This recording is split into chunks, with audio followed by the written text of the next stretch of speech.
নমস্কাৰ বন্ধুসকল, স্বাগতম জনাইছো বৰা ৰিসাৰ্চ চেণ্টাৰলৈ। বৰা ৰিসাৰ্চ চেণ্টাৰে আজি আপোনালোকৰ বাবে লৈ আহিছে এটা নতুন ভিডিঅ'।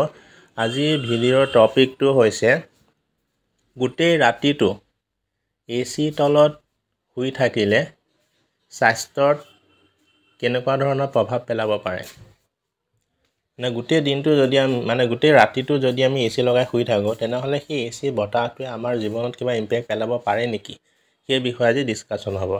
আগতীয়াকৈ কৈ দিয়া হৈছে যে বৰা ৰিসাৰ্চ চেণ্টাৰ এটা এডুকেশ্যনেল এণ্ড ইনফৰ্মেটিভ ৰিচাৰ্চেবল প্লেটফৰ্ম, যিটোৱে বিভিন্ন ধৰণৰ ঘটনাৱলীৰ ওপৰত বিভিন্ন ধৰণৰ জ্ঞানসমূহ আপোনালোকলৈ ইউটিউবৰ জৰিয়তে শ্বেয়াৰ কৰিবলৈ চেষ্টা কৰে। ক্ষমা কৰিব, অকণমান মোৰ গাটো বেয়া, এইকাৰণে গতিকে অতি পলম নকৰি পেলাই আজি আমাৰ ভিডিঅ'টো আগবঢ়াওঁ আহক। বন্ধুসকল, এচি কি হয় আমি সকলোৱে জানো। ই আমাক অতি শীতল বতাহ প্ৰদান কৰে। গৰমৰ দিনত অত্যাধিক তাপৰ পৰা নিজকে বচাই ৰাখিবৰ কাৰণে এচি ব্যৱহাৰযোগ্য এক আহিলা বা সঁজুলি, এক মেচিন বুলি ক'ব পাৰি। এচি ফেনতকৈ অত্যাধিক পৰিমাণে ঠাণ্ডা বতাহ দিয়া সঁজুলি হয়।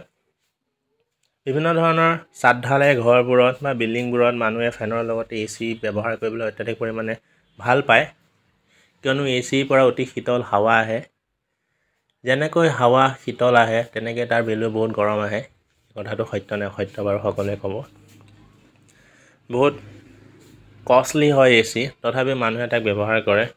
আৰু বৰ্তমান সময়ত সকলোৰে ঘৰে ঘৰে এটা এটা এচি আমি দেখিবলৈ পাওঁ। এয়াৰ কুলাৰো আছে, কিন্তু আমি তাৰ বিষয়ে আজি আলোচনা নকৰোঁ। আজি আমি আলোচনা কৰিম এচিৰ বিষয়ে। অ'কে, গতিকে এতিয়া বন্ধুসকল, আমাৰ টপিকটো হৈছে কি, গোটেই ৰাতিটো এচি লগাই থ'লে আমাৰ শৰীৰত নিগেটিভ ইম্পেক্ট পৰিব পাৰে। হয়, নিগেটিভ ইম্পেক্ট কি পৰিব পাৰে। আমাৰ যিহেতু যদি আমি গোটেই ৰাতিটো এচি লগাই থৈ দিওঁ, তাৰ পৰা অহা ঠাণ্ডা বায়ুৱে আমাৰ যি নাৰ্ভ আছে, আমাৰ যি শিৰ আছে, দেহৰ যিবিলাক শিৰা যে নাৰ্ভ বুলি কয়, আমি নাৰ্ভ বুলি কওঁ বা শিৰা বুলি কওঁ, এই শিৰবিলাক কোচ খাই যাব পাৰে। কাৰণ অত্যাধিক পৰিমাণে ঠাণ্ডা লাগিলে সেইবোৰ কোচ খাই যায়। কোচ খাই যোৱাৰ ফলত নাৰ্ভৰ প্ৰব্লেম হ'ব পাৰে। যিহেতু ঠাণ্ডা যি বতাহ আছে, সেই বতাহটোৱে কি কৰিব পাৰে, আমাৰ ছালৰ পৰা পানীখিনি শুহি লৈ পেলাই আমাৰ ছালটো শুকান কৰি তুলিব পাৰে। হয়, শুকান কৰি দিব আৰু ছালৰ বেমাৰ সৃষ্টি কৰিব পাৰে। আমাৰ দেহৰ পৰা পানীসমূহ টানি লৈ যাব পাৰে এচিৰ বতাহে। তাৰপিছত চকুৰ প্ৰব্লেম হ'ব পাৰে।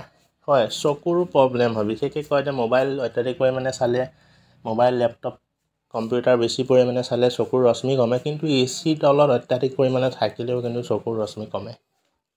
কিছুমানৰ হয়তো চুলি সৰিব পাৰে, চুলি বেমাৰ হৈ যায়। হয়নে? অত্যাধিক পৰিমাণে থকাৰ কথা কৈ আছোঁ। এনেকুৱা মই কথা কোৱা নাই যে এচিৰ তলত থাকিলেই এনেকুৱা ধৰণৰ ঘটনা হয়।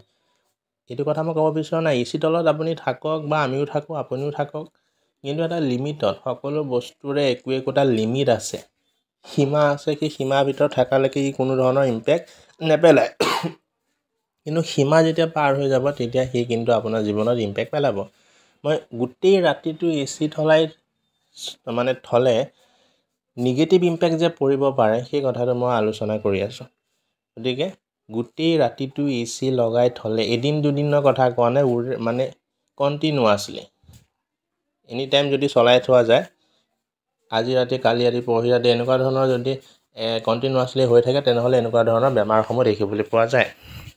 গতিকে যিমান পাৰি সিমান কণ্টিনিউৱাছলি এচি লগোৱাটো বন্ধ কৰিব লাগে। লগাব লাগে, কিন্তু সময় অনুযায়ী। বোলে এঘণ্টা দুঘণ্টা লগালোঁ, তাৰপিছত বন্ধ কৰি দিলোঁ, আকৌ 15-20 মিনিট লগালে আকৌ বন্ধ কৰি দিলোঁ, এনেকুৱা ধৰণৰ। মেক্সিমাম 3 ঘণ্টালৈকে পাৰি। আৰু অত্যাধিক গৰমত 3 ঘণ্টা, গোটেই 3-4টা ৰুম ঠাণ্ডা কৰিব লাগে। এনে ক্ষেত্ৰত 3 ঘণ্টালৈকে লগাব পাৰে। তাৰ বেছিকৈও লগাব পাৰে, কিন্তু বেছিকৈ লগালে সেই অনুপাতে বিলটো বেছিকৈ আহিব। আৰু অত্যাধিক ঠাণ্ডা হৈ পৰিলে আমাৰ শৰীৰটো শীতল হৈ কি হয়, কাঁইট ওলাই, ঠাণ্ডালৈকে পূৰা কি হৈ যায়, ব্লেংকেট ল'ব লগা হয়। এনেকুৱা ধৰণৰ পৰিস্থিতিলৈকে ৰখিব নালাগে, কাৰণ অত্যাধিক পৰিমাণে থাকিলেও বেয়া। গতিকে সিমানেই আছিলে যে জোখত লগাব লাগে, সীমাৰ ভিতৰত লগাব লাগে। অত্যাধিক পৰিমাণে লগালে যে ই আমাৰ জীৱনলৈ বিপদ মাতিব পাৰে, সেইটো কথা ঠিৰাং। আৰু পৰিৱেশৰ প্ৰতিও সি নিগেটিভ ইম্পেক্ট পেলাব। যেনেকৈ আমাৰ জীৱনৰ প্ৰতি নিগেটিভ ইম্পেক্ট পেলাই পৰিৱেশৰ প্ৰতিও নিগেটিভ ইম্পেক্ট পেলাব পাৰে। ঠিক আছে, ধন্যবাদ।